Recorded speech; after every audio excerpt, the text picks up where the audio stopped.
Hey everybody, this is Steven from PopCultureMaven.com. We're back with this week's new comic book reviews, and once again, it's actually another light week, folks.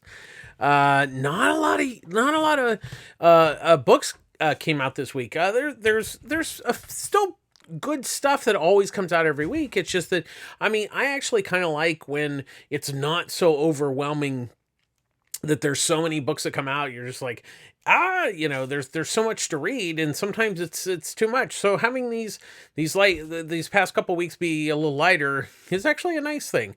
But first up, there was some news that broke the other day, that the Hero Initiative, which is a great organization, what they do is they raise money to take care of comic book creators, whether they're old or new. They just in their time of need, if they have medical bills, if they have they just need things. Sometimes it's just to pay their rent or to fix their car and stuff like that. So the Hero Initiative raises money to take care of those creators in need, and it's a great organization. And so the news came out that they are doing a special printing of the Justice League Avengers by Kurt Bissett and George Perez. Now, as we all know, that George Perez has stage 4 cancer, and he's he's not going to have any treatment. He's just going to live out his life. And so there's been a lot of talk about, hey, they need to reprint this because it's the only time that that they have had that crossover with the Justice League and the Avengers. And of course, with George Perez's wonderful art, then there's the story of that it was supposed to happen at one point, and that didn't work. And so fortunately, so they are going to reprint it, and they are reprinting not only the 4-issue miniseries, but the supplemental that came with. I actually have the Absolute edition. It comes in a slipcase, and fortunately, before George retired, I was able to get him to sign it, as you can see. See, I'll hold it up. Get his signature. So the reprint's going to include the 4-issue miniseries like that, and then there was a compendium about the making of this one and the previous one that didn't happen.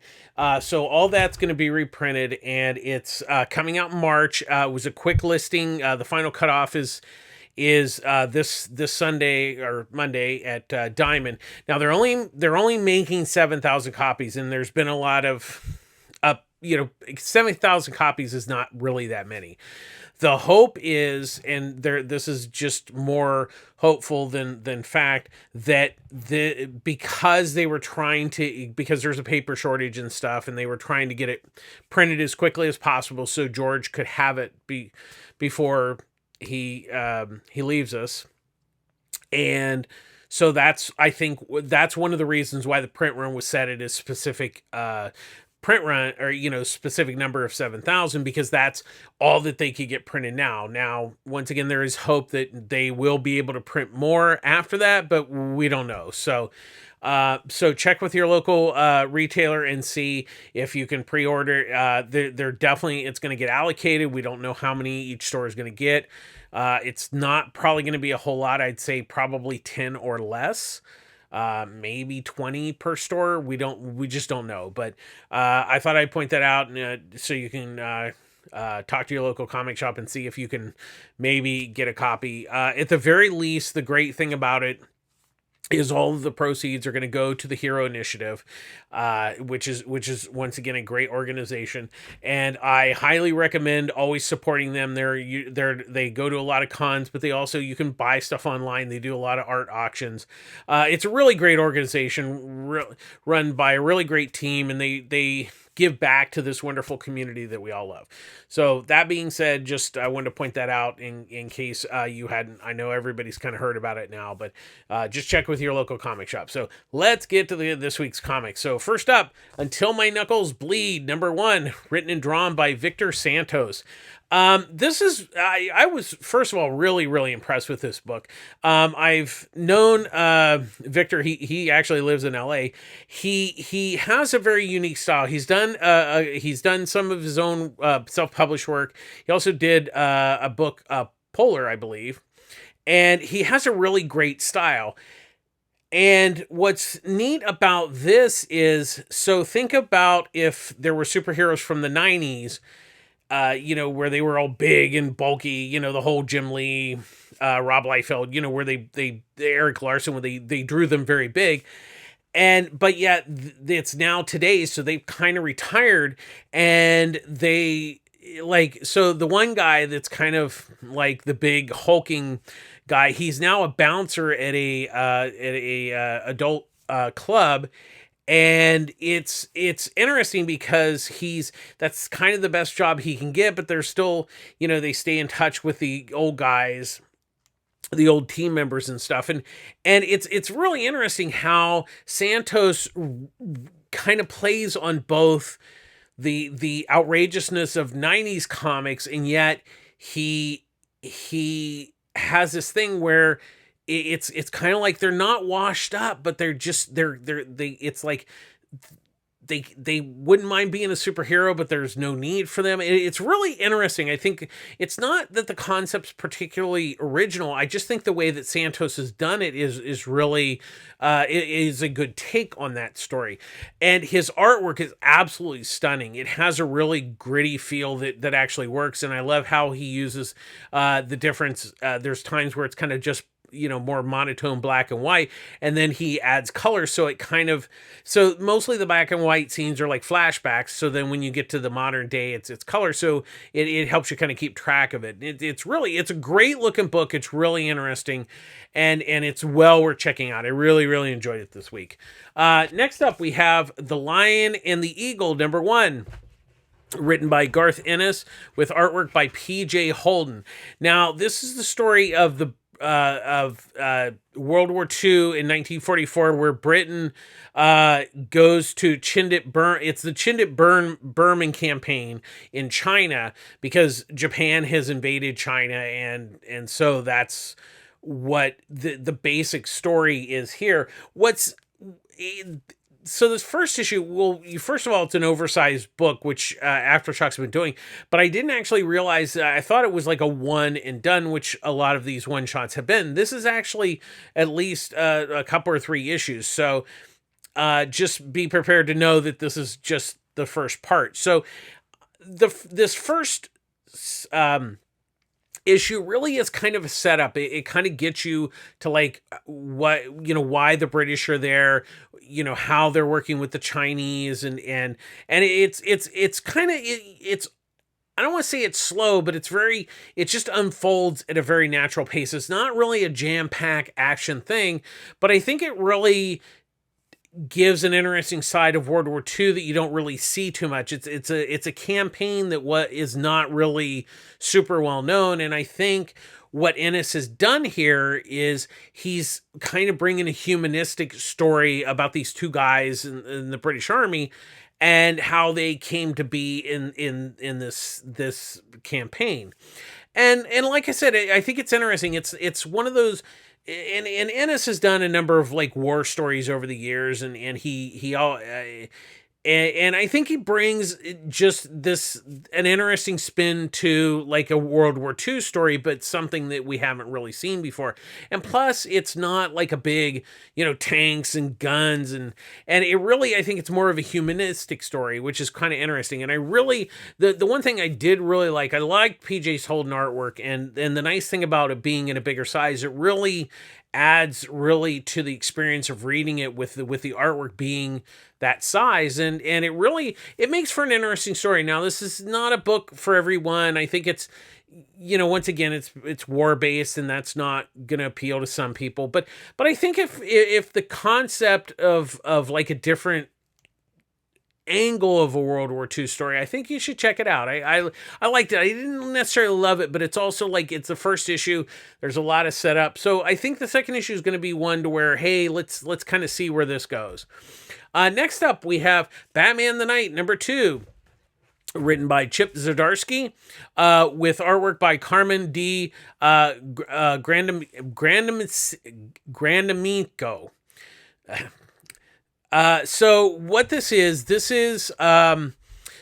Bruce in his younger years, and he's learning to become Batman. So he's gone to France, I guess, to train, and he comes across, I guess you could almost say, like a Catwoman type character, because she's a cat burglar. She didn't dress up as Catwoman, and so that the first issue set up him going off, leaving Gotham to learn to become Batman, basically. So this issue, it's so this lady that he meets up with, she actually helps train him. She teaches him how to, like, be stealthy, how to break into safes and stuff like that. So I think it's really interesting. But there's also this subplot that's going on where there's somebody that's killing families in France, and so those two stories actually collide at the end of the issue. I don't want to give away any secrets, but it's interesting how Zdarsky kind of brought those two stories together. I actually really enjoyed this, even though it seems like it's one of 800 like Batman series that are going on. But I think Zdarsky's telling a little bit of a different story that we normally have seen. And I think it's also interesting how it's we haven't seen a lot of younger tales of Bruce Wayne, becoming Batman. So it's, in that respect, it's interesting. And Granico's artwork is it's a really good looking book. I really like the artwork. I love how, especially in this one, because there's a lot of like night scenes with them, her teaching Bruce, how to be a burglar and stuff. And I loved how he shaded stuff and everything. It really is a good looking book. Once again, if you're Batman out, I can totally understand it, but I am enjoying this. I think it'll be interesting to see where Zdarsky takes it.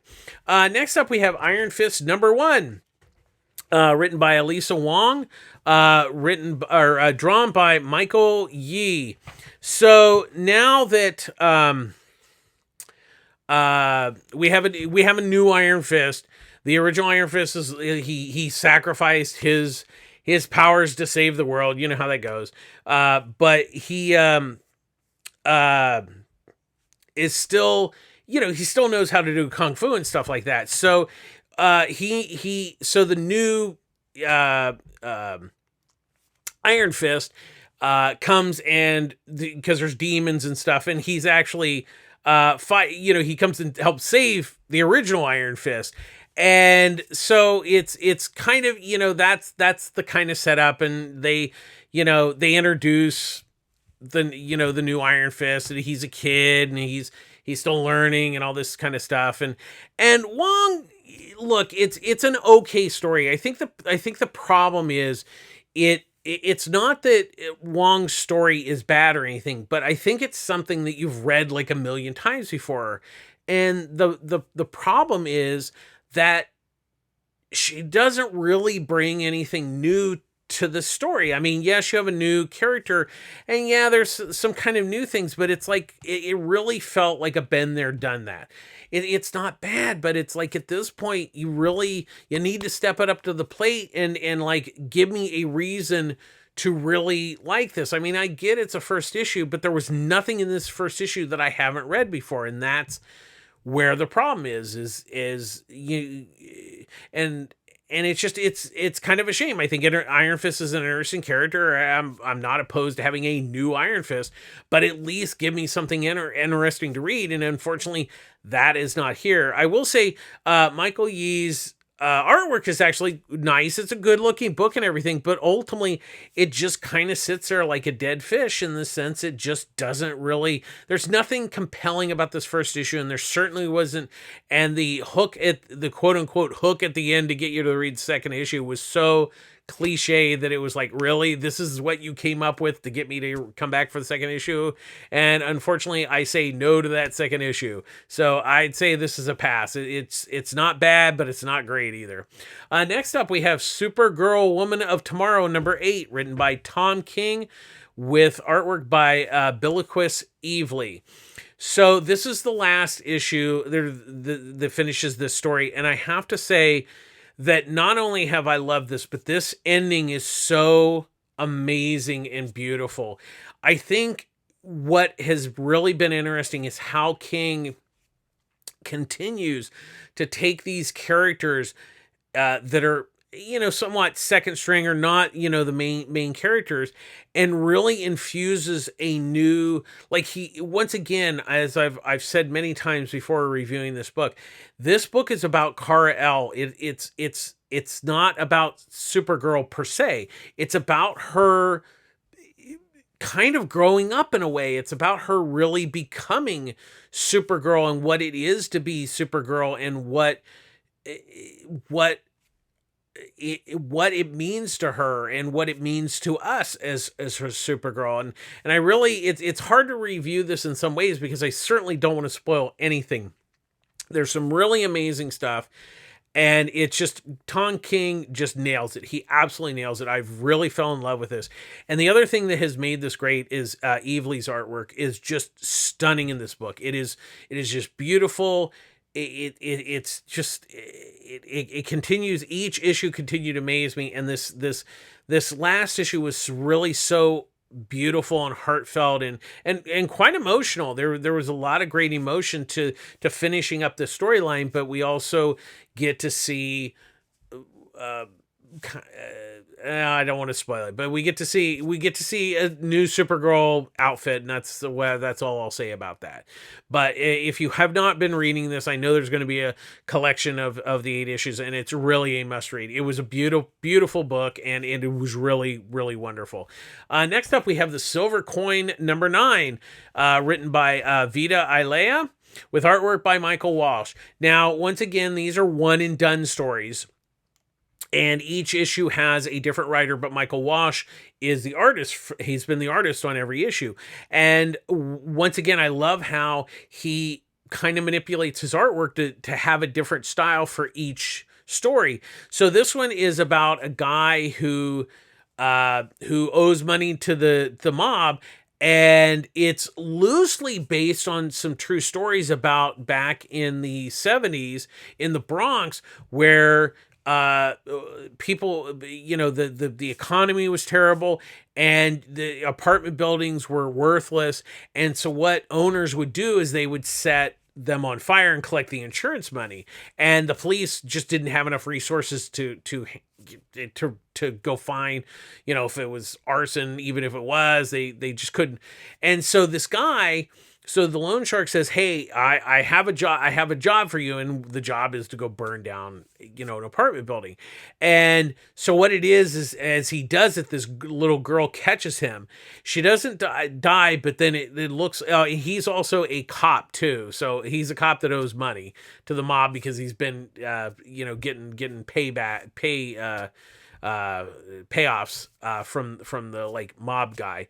And so it in the news it's like, oh, he saves the girl, and it's really, she's in a coma, so she hasn't said that, hey, that guy just tried to burn down the place. And so that's the basic story. And once again, it has to do with the coin, and he has the coin. So if you have the coin, it doesn't turn out well, and once again, it doesn't. Ilea, I really like the fact that she there's a great afterwards to kind of explain about that period in the Bronx and everything. And I thought it was really interesting because you read that afterwards and you're like, oh, that's really a great angle to take a true story and kind of fictionalize it in a different way in this and make it kind of a horror story. And it was really a smart move. And once again, Walsh's artwork, he continues to really impress me every issue, how he changes the style to make it fit the story. And it's really, really wonderful stuff. Next up, we have Primordial number 6, written by Jeff Lemire with artwork by Andrea Sorrentino. So this is the final issue. And I have to say, this last issue was very low key in a lot of ways, but I think that's when you read it and then you have the flashback of the previous like 5 stories, how much sense this really makes, because it kind of started out as, you know, like this kind of murder mystery in a way, with a different version of not going into space and stuff. And then there was the whole 2001 with the animals and stuff. And then really a lot of the story was just honestly about the animals getting back to Earth. That is kind of what it ended up being about. And it was really fascinating, and I really want to go back. I mean, I love this issue. I want to go back and read it in one shot to have it to take that all in at once. And I really enjoyed this. It's very different and very unique, but in a really good way.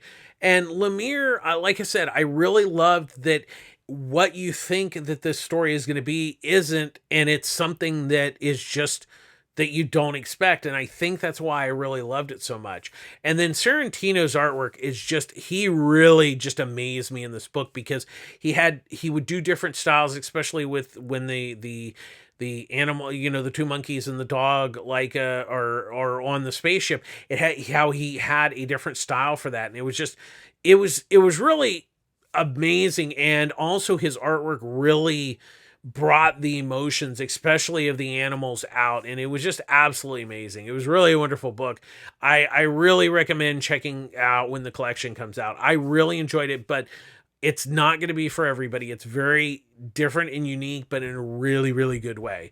Next up, we have Nightwing 89, written by Tom Taylor, with artwork by Bruno Redondo, and then the flashbacks has inks by Jordi Tarragona. So what this is we know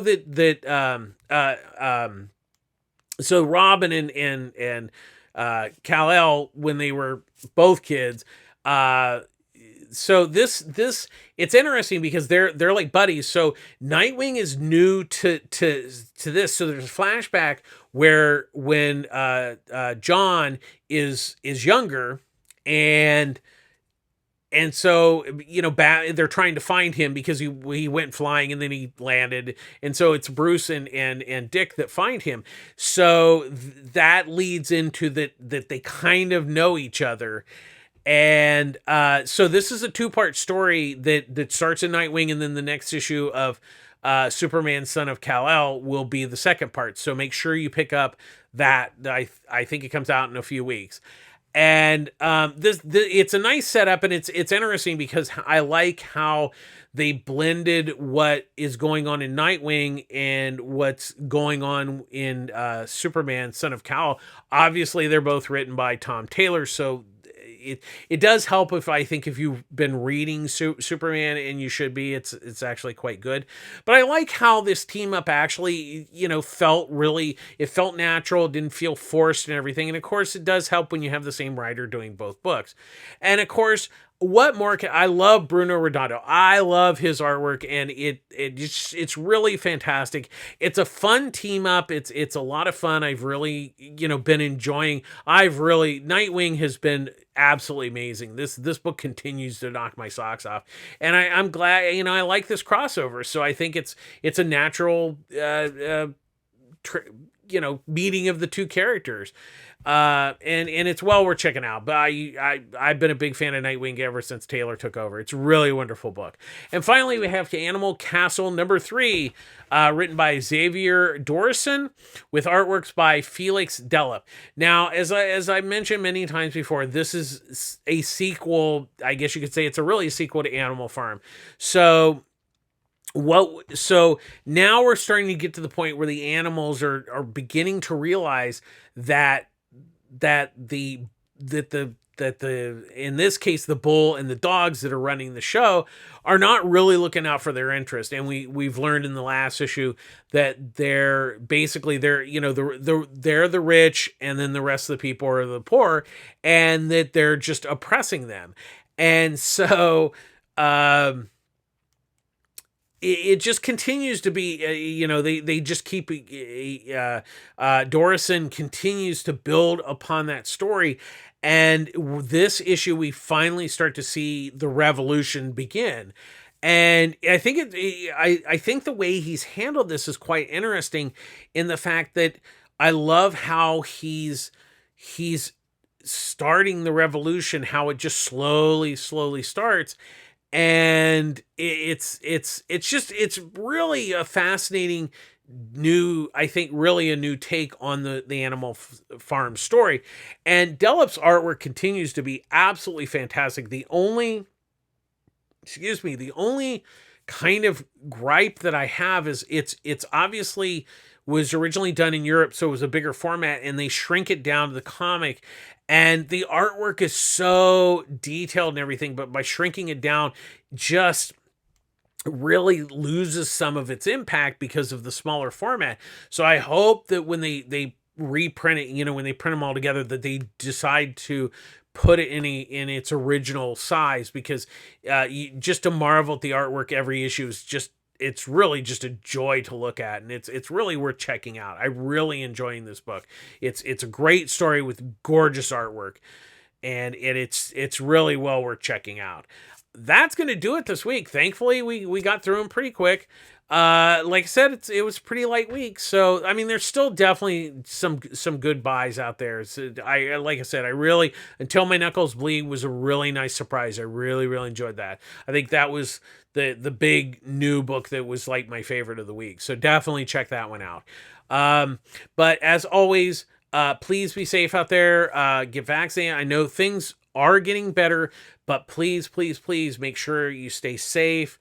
Get vaccinated. Wear your mask if that makes you feel more comfortable. I think it's still important to social distance and wear your mask, especially in public gatherings when there's a lot of people. And make sure, in public service announcement, I almost forgot, I get all of my comics at Pulp Fiction Comics in Long Beach. Ryan runs a great store there. It's a great comic store. They offer a great pull service, discounts. They offer discounts in their graphic novel. It's a great store. They have a sister store in Culver City. Pulp Fiction Culver City, different owners, same name, different city. But if you live in the LA area, both those stores are really wonderful. And as always, please support your local comic shop, no matter where you live. It's really important to support your local comic shop. And as always, we end our show with please be kind. Things are still rough out there in many different ways. I know it's still tough times for a lot of people, but please be kind to each other. It doesn't cost anything to be kind, and being kind is just a really good thing. So take care of yourselves. Be kind to each other, support your local comic shop, and that's going to do it for this week's show. Thanks for tuning in. Please like and subscribe our YouTube channel. And I guess we'll see you again next week. Take care of yourselves. Be kind. This is Steven from Pop Culture Maven signing out for the week. Thanks. Bye-bye.